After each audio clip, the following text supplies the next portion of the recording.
গঙ্গার তীর, সন্ধ্যার আকাশ।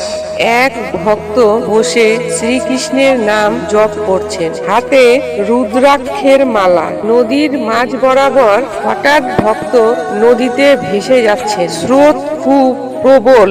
ভক্ত ভীত কণ্ঠে বলছেন, হে গোবিন্দ, আমাকে ক্ষমা করো। নদীর ওপর আকাশময় আলোর ছটা, শ্রীকৃষ্ণের আবির্ভাব। শ্রীকৃষ্ণ নীল বর্ণ, হাতে বাঁশি, মৃদু হাসি নিয়ে ভেসে আসছে। চারপাশে আলোর আভা। নদীর স্রোত থেমে গেছে। শ্রীকৃষ্ণ ভক্তের হাত ধরে তাকে তীরে টেনে তুলছেন। ভক্ত আবেগে শ্রীকৃষ্ণের চরণে প্রণাম করছেন। শ্রীকৃষ্ণ বলছেন, ভক্তের ডাক আমার কাছে সবচেয়ে শক্তিশালী। তুমি শুধু আমার নাম নাও, আমি সর্বদা তোমার পাশে আছি। গঙ্গার তীরে ভক্ত ধ্যানে মগ্ন। শ্রীকৃষ্ণ ধীরে ধীরে আলোর মধ্যে মিলিয়ে যাচ্ছেন। ভক্তের চোখ ভিজে আছে